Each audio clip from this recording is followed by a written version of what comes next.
Ethan Sweetland-May, the great name for politics, Indiana State Senate 47 candidate, getting into the game, if you will, and wondering what is even why would you? What is making that happen? What is these decisions that you're making for your life, for your family? Want to know all about your past life, your current life, and where you want the state to go.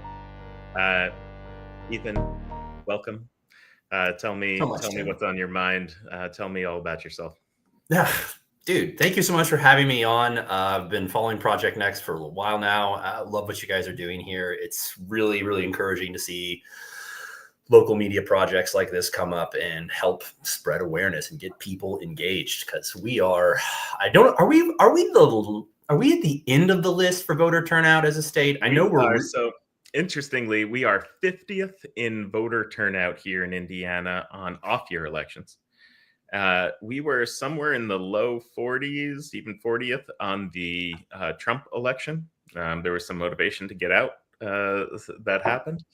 And so there was a little bump there, but expectations is that it will fall back to where it was unless progressives, moderates, just right of center kind of come out and say we're tired of what's going on and we want something else. And as you know, this is a media project around kind of trying to free Indiana, Midwest, and the United States of fear and hate, and that's the goal. That's awesome. Yeah. No. So I am 37 years old. I've lived in New Albany, Indiana for the last 15 years with my wife, Aberlyn. She has her BFA from IUS and is an oil painter. We had our daughter in 2014. So she is 11 years old. This was started fifth grade a couple of weeks ago, and we're off to the races of fifth grade. Man, I can't believe that's middle school. When they say life comes at you fast. But no, amazing. She's actually homesick today. She had kind of a stomach bug, but we are significantly lucky that Aberlyn, she for a long time was managing Airbnbs, ran an Airbnb out of our house, but she stepped back from that recently. So we actually have a parent at home who would get to be home with our sick kiddo today, which is an immense privilege in this day and age, as I know you know, Dr. Tim. For sure. But yeah, I am a little bit of my background. I was born and raised in Terre Haute, Indiana. That's where a fair bit of my family still is. My mom and dad are still there. I am the fourth out of 11 kids, what ultimately ended up being 11 kids. And my parents homeschooled all of us, all 12 grades. Let's double click on that for a second. So 11 children. I'm seeing, where were you in the fourth? I have two older sisters and an older brother. So got it. And can you do the Goodwill Hunting? Tell me the name of all your brothers and sisters. Rachel, Jacob, Natalie, Ethan, Jared, Jesse, Judah. I'm going to get in so much trouble if I skip somebody. But Jared, Jesse, Judah, Lydia, Elijah, Ellie, Julia. Right. So, and again, can you do it a second time? One more time. Let me do faster. Rachel, Jacob, Natalie, Ethan, Jared, Jesse, Judah, Lydia, Elijah, Ellie, Julia. All right, there they all are. That's amazing. Yeah, no, if you ask me to do birthdays, I'm going to close the chat. I'm just going to close it immediately. I can do most of the birth dates, but I can do all the months, but I get fuzzy around the dates for a few, and I won't say which few. Okay, got it. Well, very cool. So 11 kids, Terre Haute. What drives a family to have 11 kids? What does that look like? It's a great question. Yeah. My parents just really liked having kids. It was something they decided they really liked and that they were good at. And it turns out they were really good at it. Every yard sale, every time we roll into Walmart, people are like, are all these your kids? And, my knack for, the dramatic flair, I come by it very honestly from my father. He's excellent at his off the cuff remarks, and he'd be like, "We just love kids," and it was always, "Are you Mormon? Are you Catholic?" We're neither. I was raised kind of traditional evangelical Protestant. Grew up in a slightly not a Pentecostal church, but like Miss Donna would dance up front, and everybody was cool with that. But nobody was like, no Benny Hinn going down under the Spirit in my church. But I about the time I was, I had people that wanted me to be a pastor or to go into politics from the time I was about 10. And I was really not into either of those ideas. And I've seen you speak publicly. You speak like a pastor. You have that. You have that flair. Yes. Thank you. It's definitely you become what you behold, as many pastors have said. And I've spent so many hours listening to sermons and stuff that I have no choice. It's what I've been eating and drinking for years and years and years. But yeah, I was 16, and by the way, thanks for that. It's really nice. But yeah, I was about 16 when I started working for an uncle who wanted me to become president when I grew up. And he had a carpet cleaning business in Terre Haute. And so my first entry into the job market was going into people's homes and cleaning carpet. I already had the kind of the knack for personal interaction. So of course, growing up, so like with like 11 kids, you have like two choices. You can either become the most attention grabbing version of yourself, or you can develop an inner life. And you can see the split down my siblings. You've got thinkers, you've got internal people, and you have like type people like me. And that's so I obviously kind of passed on the internal life. I've been working on that here as an adult, but certainly all outside, all gregarious, all extroverted all the time. And adults found that so charming to have a 16, 17-year-old roll up at their house and like chat them up and be friendly and clean their carpet. But it was like, it was definitely like where I started. It's like everybody has unique situations and everybody's got their own mess. Everybody is it's a shtick, but everybody is dealing with something that you don't know about. Man, when you get inside people's houses and start cleaning their carpet, that's super interesting perspective. Being in other people's private spaces and intimate spaces. And so that was my first job. But then by the time that Aberlin, my wife and I started dating, and then I went out to Northern California for a year. I went to a very charismatic ministry school for about a year. For those who don't know charismatic, I do mean Benny Hinn, like going down. Like I was very, very hungry to connect with God. I was very, very hungry to experience the reality of God, and it was an important step for me. Relationship with God now. I definitely went from that vein of faith to a lot to I went through a lot in my 20s, and the path away from kind of the big woo bang approach to faith to what I would think of as an older, more traditional approach to faith. I got really interested in Eastern Orthodoxy. I got really interested in contemplative prayer, and actually the launch of my political awakening. I grew up in a political family. My dad ran for city council in Terre Haute once upon a time. I had an uncle on the school board. And growing up homeschooled and going to conventions in Indianapolis every year, it was it's an extremely politically conscious group of people, and like real patriots. A lot of them like really care about. I mean, if you're for so many, taking the time and the effort to not only raise your kids but really put in the effort to educate them. We're talking about people that are like ready to do the work, right? And so, of course, that's also a very politically active community, and we certainly have seen that in a variety of ways play out since the rise of the moral majority and James Dobson and all of that. But after my kind of blow up in the really, really kind of outward charismatic faith, I ended up almost not quite Quaker, but pretty close to Quaker. I really embraced Anabaptism, which This is not where I did not imagine wading into this water, but I will make it brief. Anabaptists were kind of the original anti-state Christians. They got persecuted by John Calvin and by Martin Luther in Europe because they took things like the Sermon on the Mount very literally.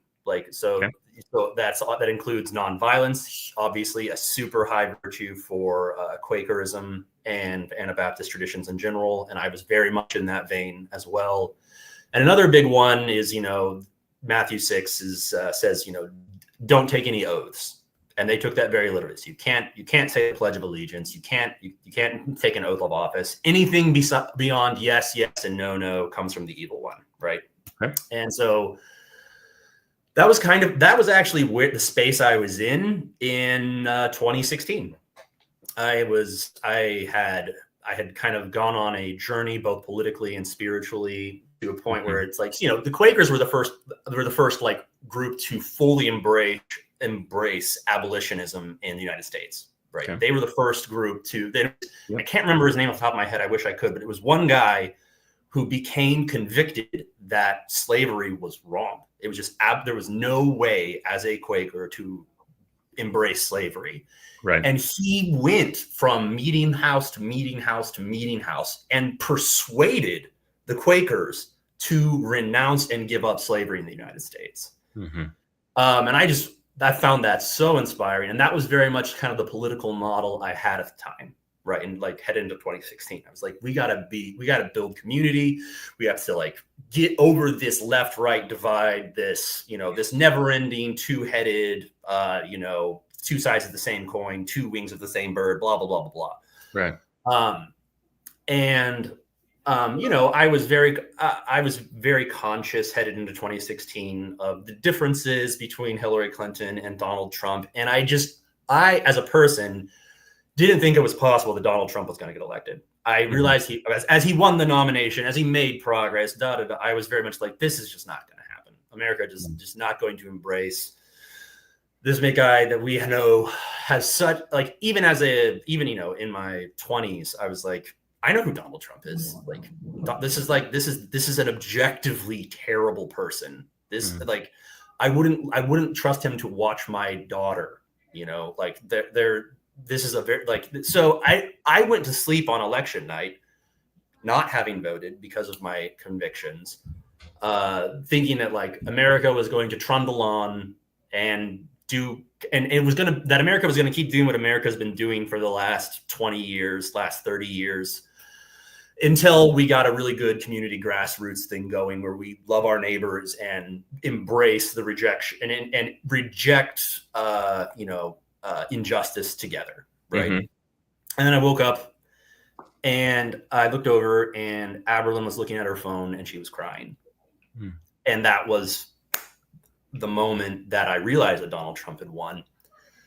And I just had this wave wash over me where I knew that I was safe.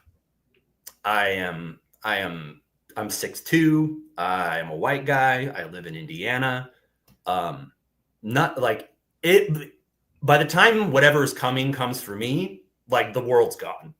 Sure. I can blend in. I can blend in any power center and anywhere. I'm not at risk. Right. And it really hit me that is not true for millions and millions of my neighbors, right, and fellow citizens. So like, and obviously we're seeing that in so many ways right now.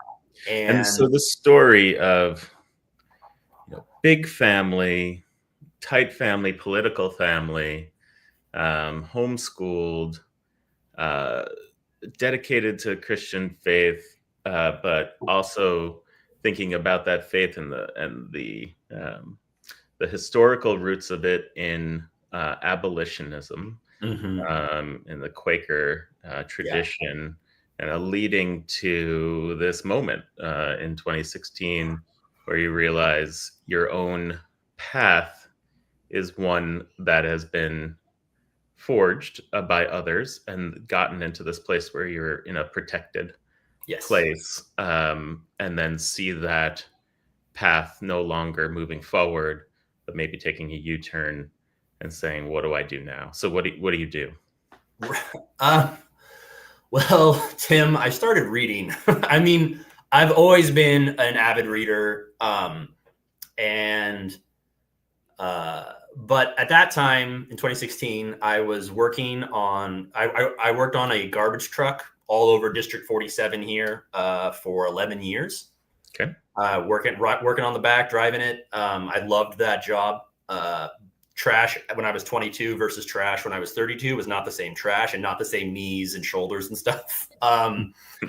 But I was working on a garbage truck at the time, and I got through about 3 or 4 audiobooks a week at that point, and who knows how many podcasts, and so I was just hoovering information, and it hit me actually after 2026, it hit me that I could name on one hand the number of Black authors that I'd read.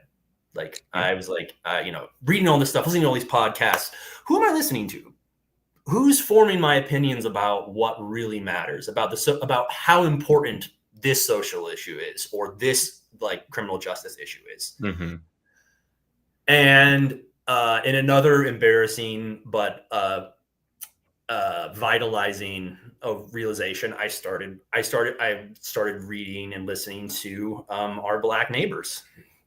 And the book that really cracked things open for me was James Cone, who is a Black liberation theologian. He has this little book called The Cross and the Lynching Tree. And reading that book was, because I'd read W.E.B. Du Bois before, I'd read Frederick Douglass before, I'd read Martin Luther's speeches before, and we're quickly getting through on the one hand, the, Black authors that I'd read. Yeah. And reading The Cross and the Lynching Tree, where he gets granular, but also very, he just makes Christianity in the United States real in a way that I had never really dealt with, despite like the Quakerism and abolitionism. Getting inside what Black experience has been historically in the United States, and what being a Christian or being an inheritor of the tradition of Jesus has been for Black Americans, was a major part of, well, for lack of a better word, being radicalized. Just realizing that my assumptions as a safe, protected white guy in Indiana had gone uninterrogated my whole life, basically. And it was a snowball effect from there. Then it was, The New Jim Crow by Michelle Alexander. And, once you crack that egg of what does the criminal justice system actually look like if you're Black? What does it actually look like to deal with the way different neighborhoods are policed, different cities are policed based on their populations? It was the beginning of a realization. And I have this quote on my Facebook page from the Epistle of James, where he says, "What good is it if you see your brother in need, see him, need, and you say, 'Go, be warm and well fed,' but do nothing about his needs." Right. James has all bangers. Great book. Well, they call that liberal elitism sometimes. So I've heard. Right. I've heard. Let's do something about it rather than just think about it and have well wishes. So yes. And the real liberation theology is really powerful in South America. It's very powerful especially in minority communities all across the world and here in the United States. But it was the beginning of grappling with that. None of my things have adjectives in front of them, right? I don't study liberation theology. I study theology. I don't study justice. I don't study social justice. I just study justice. I don't study, I'm not interested in whatever it is that I'm doing is just the thing. Like, it's just the thing. Like, it's weird that you guys all have things with adjectives in front of them. Like, like feminist politics. Like, why aren't we just studying politics, guys? And it is somewhat comforting that was almost 10 years ago, but then like it's a lot to reckon with in the intervening years. But still, leading into all of that, I was very, very I had no political aspirations.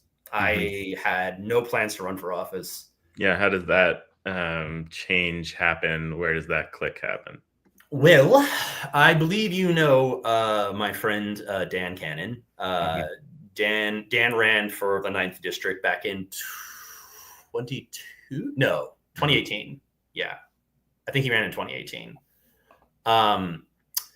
And he ran a great campaign, didn't make it through the primary, but I became his neighbor. We moved about 4 or 5 years ago, and I became his neighbor. And Dan and I, Dan is a U of L professor. He's a lawyer here in Indiana, born and raised Hoosier. Like, love him and his family so much. And I was at work this summer in June, and Dan called me, which doesn't usually happen in the middle of the day. And Dan said, "What are you doing?" And I said, "I am looking at a customer relations management board and fending off existentialism. What are you doing?" And because I work in technical sales at a manufacturing company in Jeffersonville. It's involved with like stainless steel vessel manufacture and mixer manufacture, which is a whole nother story.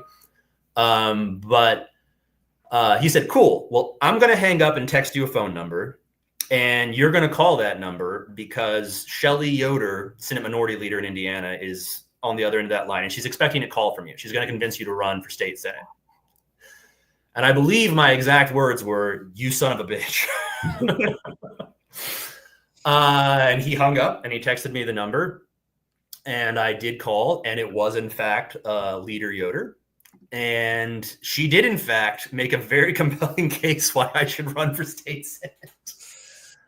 And I got off the phone, and it was close to the end of the day, and I drove home and I told Aberlin, and I'm like, I was so. And before you move forward, I mean, the Shelley Yoder making that call can also relate to you on her own story, right? Of family, Christian family, fundamental, large family, kind of getting off the farm, moving on to an enlightenment moment. And still remaining in those roots that she has to rural America, while also, thinking about what it is to be part of the progressive cause. So that's an interesting person to put on the phone with you. Leader Yoder is obviously an incredibly brilliant and competent person at what she does for a living, and she and Dan definitely spiked that pretty hard. We did talk about that. We talked about we talked about kind of our common backgrounds, and and I got off the phone with her, and what I immediately felt, of course, was dread. Yeah, as in like, oh no. I mean, Tim, when you first considered running, like, obviously this is your second run, which is really exciting. But when you first considered running, how was it pitched to you? Like, how did they, like, did you stumble in it of your own accord? Did somebody approach you? I was approached more on the national level because I had been working in DC, working on healthcare reform, making access to healthcare more. Yeah. And so testifying before Congress, working with a lot of representatives. And there's actually a man named Ben Jealous, who's president of the NAACP at that time, who ran for governor in Maryland and had lost to Ben Hogan. That was later. But he was someone I knew from my business life as well, who really said, what's the next step for you here? You've learned so much. You've learned how to kind of negotiate between what it is to be someone with your own beliefs and work with someone who doesn't have your same beliefs and find commonality. And he kind of brought this idea to me as someone who is leading the NAACP around. His job was to have beliefs and not make everyone believe what he actually saw, but to work with people in order to progress the cause of freedom for Black people. So it was very interesting parallel. And he was saying, the next step for you is how do you bring that together to be able to exemplify what it is to be patient with others and still get things done. So. To be patient with others and still get things done. That's a banger right there. Yeah, I am, and definitely thoughts like that were the cause of my dread. Yeah. because obviously, like, I worked on a garbage truck for 11 years, and I did carpet cleaning before that. And yeah, I know my neighbors. I am very I come from a very conservative background, and I know how profound the differences of opinion are and how deeply felt they are.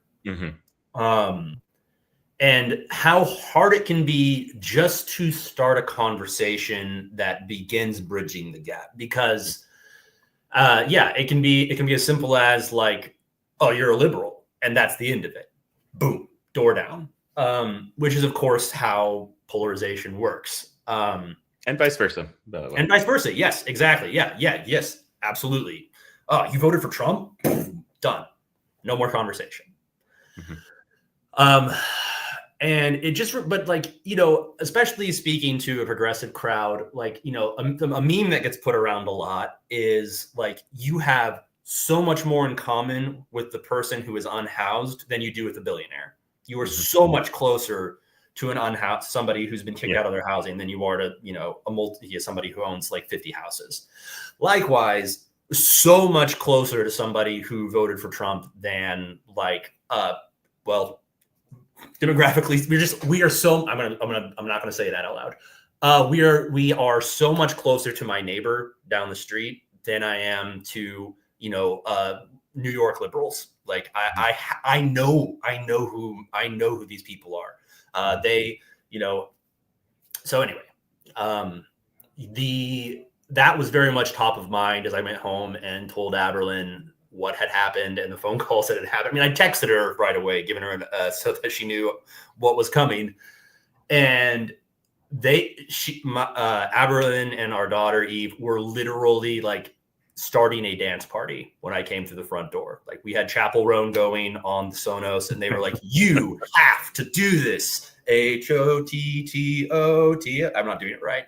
But like they were like, Aberlin was like, "You have to do this. If any part of you wants to do this, you have to, because it's like, this is the thing that you weren't looking for, but has been looking for you." Sure. And so she at somewhere around 10 o'clock, we put Eve to bed at a good bedtime. Aberlin turned in around 10 o'clock. And then I did the Pablo Escobar memes from Narcos, where he's just like standing around doing these. Like I did that till about 1 a.m. or so. Yeah. And honestly, I couldn't get excited at that moment. All I could think about was, dear God, what would it mean to put my family out in public like this? What do I mean put myself on the front of issues like this? Yep. And of course, a few weeks later, Minnesota State Senator Melissa Hoffman and her husband are gunned down in their home, Right. Which was a hell of an exclamation point. You said it, you talked about issues like these, up until this point, your story has been about individual relationships and relationships with people, Yes, you were part of political family in some ways, but there were a lot of other people, I'm sure, in that family that weren't as political. But you were in a church, you were in a family, you were riding on the back of garbage trucks, you were doing this stuff that was very person to person. And then all of a sudden, the first time you just said the word issue is a half an hour into this podcast. The typical question is, what are your top 3 issues, Ethan? Tell me what the top 3 things you're going to fight for are. And I'm sure you can rattle those off, but I wonder, what are those things that you would fight for? And can you talk to me about the people that you know that need to be fought for? The very top issue for me running for District 47, and I think it's the one that's going to affect the most people most immediately because of current political actions, is Harrison County Hospital in Corydon and Ascension St. Vincent Hospital in Salem. As far as I know, we are the only district in the state that is going to lose 2 hospitals because of the Medicaid cuts coming down from the federal and state level. And I mean, let's talk about this, right? So, at a higher level, if I may, couch this for our viewers. Please. And our listeners, hospitals in general in rural areas have been on their heels in many ways across America. Many have closed. I live myself in an area where a rural hospital is closed. Charlestown doesn't have a hospital, and I live in the rural area surrounding there. And in fact, I work in an emergency department that serves those people. That is a standalone emergency department in order to serve those people, and we don't have a hospital attached to it. The job of that is to stabilize people and then send them into town in Louisville after we've done so. So better than nothing, and good service. But man, I wish we had a hospital here. So and you've heard the story before of, it takes an hour for an ambulance to get to me, and that's hard to leave home often, knowing that my family is here. My 3-year-old is here, knowing there's an hour between them and an ambulance. So that's a reality of America today. And a lot of the rhetoric that we're hearing, and obviously in some fear-based rhetoric from Democrats, whether they mean to or not, is around this big, beautiful bill is going to close hospitals. And in fact, the big, beautiful bill pushes it so that even more hospitals are going to struggle.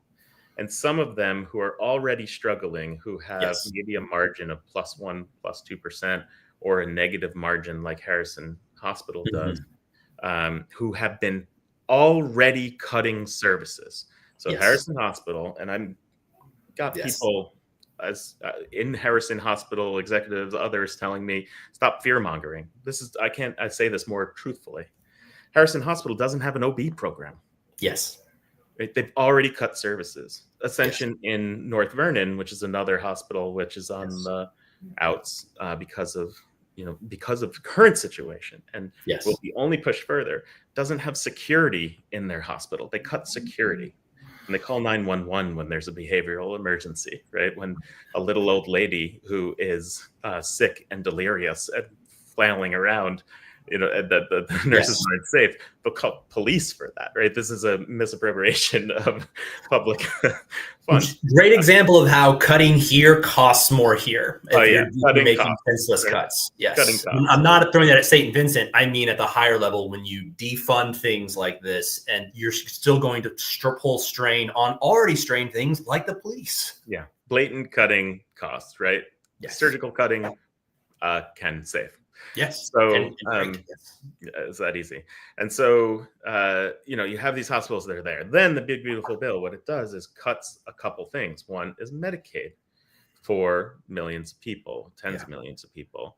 And so if tens of millions of people over that, first of all, this goes into effect at the end of next year after the election.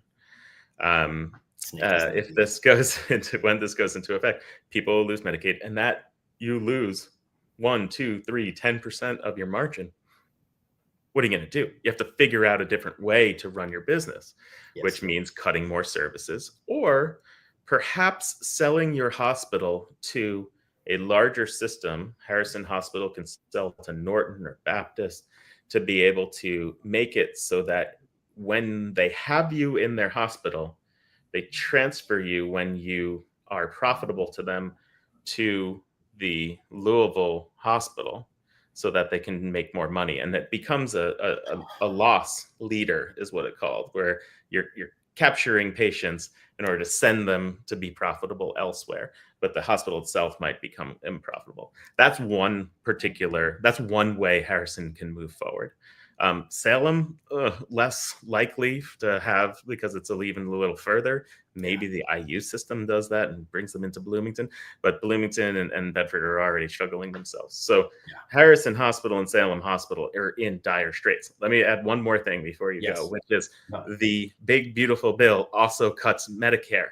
Yes. And because there's specific ways it cuts Medicare, mostly to the poor who also need Medicare.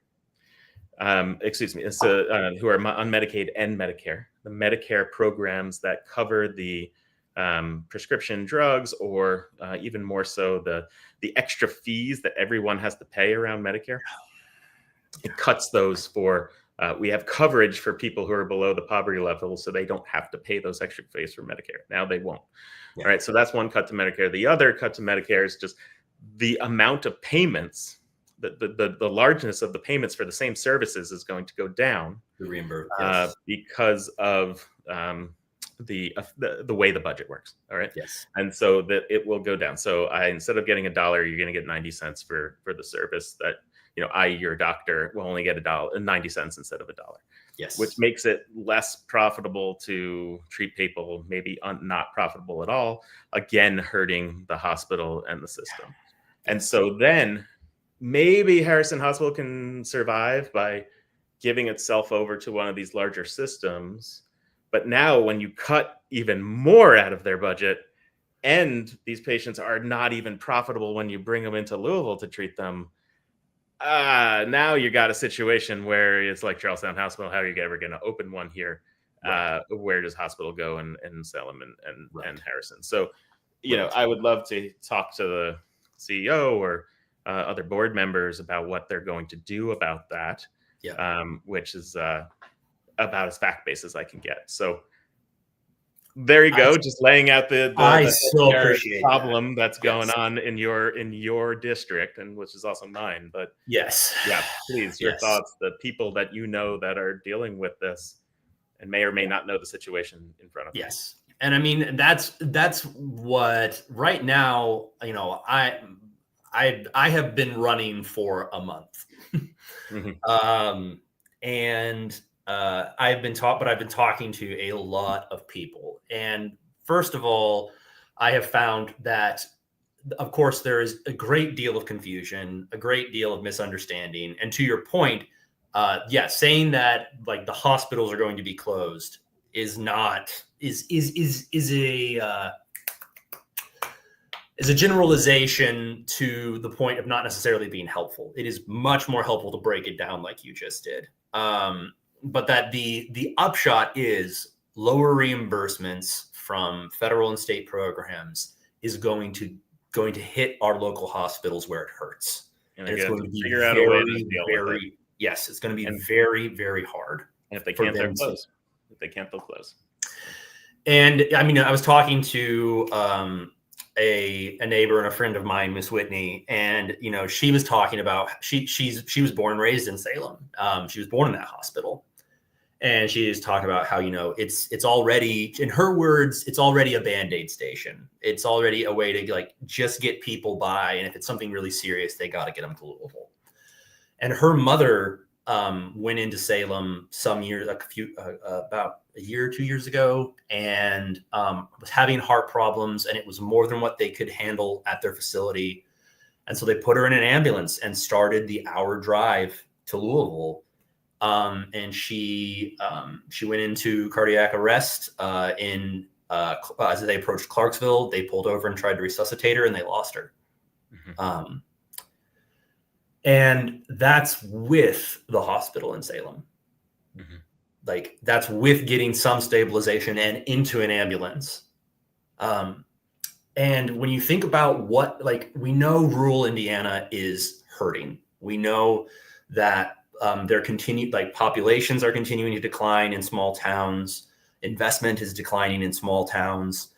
And whenever you do things like whenever you push through programs that threaten hospitals, that reduce funding for schools, that you are disincentivizing both people from staying and people from looking at those communities as places where I should raise a family here. Because it's, to your point, Tim, like if you don't have a hospital and you've got a 3-year-old at home with like your wife or your husband, like one of Wendell Berry, the Kentucky poet and writer, is a great hero of mine. And he has this poem called The Mad Farmer's Manifesto. It's one of my favorite pieces of poetry. And he has this part where he says, ask yourself this, like, will this satisfy a woman near to giving birth?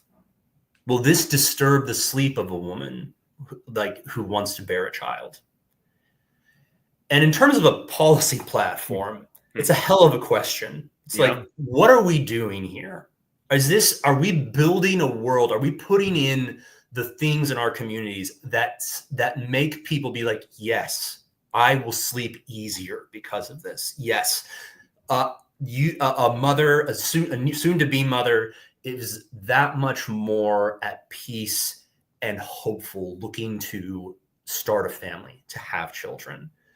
And when we get right down to it, when hospitals start to dry up, when school districts get squeezed, and people are looking at what their options are, it's talk about wanting to open a business. Like, how are you going to open a business and you want to attract 100, 200, 300 employees to live in a place where there's no healthcare?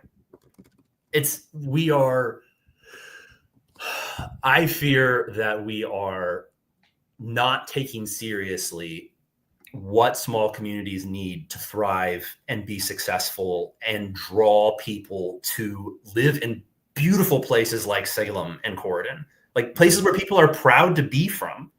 Like, it doesn't work if you it doesn't work if you don't have the necessities to take care of a family. And that's why that's number one for me, headed into this election. Is we've got to do more to keep our hospitals running well and obviously you talk about, we know Corydon just lost, Harrison County Hospital just lost its OB unit. St. Vincent doesn't have security. What are we doing here? Where are we investing? Because it's not in our communities. And that after 20 years of supermajority for the Republicans in Indianapolis, everybody's sick of finger pointing, but you have a lot to answer for. And I feel that very strongly as we get started here. And the ripple effect, Laura comments on our out of Facebook right now, your county-wide ambulance service runs out of Harrison County Hospital. So you lose Harrison County Hospital, you lose the infrastructure for ambulance system. Where are they coming from? They're not coming from Orange County. They're not coming from Salem, if Salem's also struggling. I guess they're coming from New Albany. Yes. And again, is that profitable for them to do so? And, will they actually come to you? So more examples of careless cutting causing higher costs in every other area. It's addition by subtraction. You are adding to the cost of public services by reducing the access to them. And Ed, we could talk about that for a minute. Yeah. So Ethan, we can talk, and we should talk more for probably hours. I want to give you a couple more minutes before you have to go on two things. One, tell me about voter suppression and gerrymandering right now, what you're seeing, what you're feeling. I obviously could speak about that for 2 hours. Absolutely. And then final word that you have before we sign up. Because obviously they're gunning for the seat you're running for Tim. Yeah. Like, obviously, like they are less concerned about District 47. They feel like 47 is pretty safe. Yeah, it is an innovative and daring way to be a public facing coward, in my opinion. Obviously, Aaron Houchin has come out strongly for this. District 47 incumbent Gary Byrne has come out in favor of redrawing the maps. And it's just like, you really don't want your neighbors to be represented. That's what it comes down to. You are afraid of your neighbors having full representation, and it shows. Yeah. And the only reason that you're afraid of that as an elected person is if you feel like maybe you've crossed the line. Because this is as you know, this is Aaron Houchin's map. She voted for this map. This is the map the map we have, the district map that we have, is the result of Republicans being in power for decades. Right. Like, so the idea that we need to do more to give Republicans more power to squeeze out voters that do not agree with them is cowardice. Straight up. You don't want to have to do the work to convince your neighbors. You don't want to do the work to build a platform that actually improves our communities. You don't want to be accountable for the cuts that are going to hurt our hospitals. You don't want accountability for anything. You want people to be able to click a button when they get in the booth and vote red all the way down, and for there to be no chance of you being held accountable by the communities you're hurting. Right. And I think anybody that votes for that and comes out publicly for that is a coward and needs to be told so to their faces. Sure. It is a betrayal of our district. It's a betrayal of our communities to come out here and try to further slice the divisions so that you can split up groups that are going to vote against you. It's just cowardice. Yeah. Well, it's an opportunity for you to get message out across Indiana. Latest poll is 55% of people do not want Indiana to gerrymander. Tell them, and then when you message to them both positives and negatives from both sides, those numbers go up into the high 60s. So it becomes a calculation for the Republicans of why haven't they pulled the trigger and made this happen right away? Well, because they do their own polling and see that it's unpopular. Now the question is, do they think they can win on messaging and bring that 55 into 45 and win? And so that means your job is to message. That means your job is to make sure people are educated and they break the straight party ticket vote and vote for you. That's your job, right? Is to That's what I'm doing. That's what I'm doing. We're 30,000 votes, man. We're going for it. It's 130,000 people in District 47, and we can win with 30,000 votes. We're gonna do it. Yeah, awesome. Good luck to you. Thank you so much for coming on. We will. Can I just say? Oh, sorry. Can I just say? Kind of a closing thought. We are having a campaign launch party. If you see this, if you hear this, you are invited. We are having a campaign launch event on September 12th. That's a Friday. It's here in New Albany. And if you go to my Facebook page or my Instagram page or my website, which is ethanforstatesenate.com, spelled just like it sounds. And we're having a campaign launch event. We're going to have a bounce house for kids. We're going to have cornhole. There's going to be some snacks and some good beverages. Come on out, meet me, tell me why you think I have bad ideas. Tell me what you think I ought to do if I'm going to do something crazy like this. I want to hear it. Please come. Bounce house is bounce house. More technically for kids, but we are on a case-by-case basis approving adults. You have to be able to touch your toes. Well, and I'm sorry I can't be there, Ethan. I'm working that night in that ED, the ER that's trying to save this rural area. Yes, sir. So thank you so much again for everything you do. Let's get back together and talk again after a couple of months of the race. I would love nothing better. Commiserate as well as talk about the hope. So thank you so much, Tim. Really appreciate it. Yeah. All right. Great to speak to you.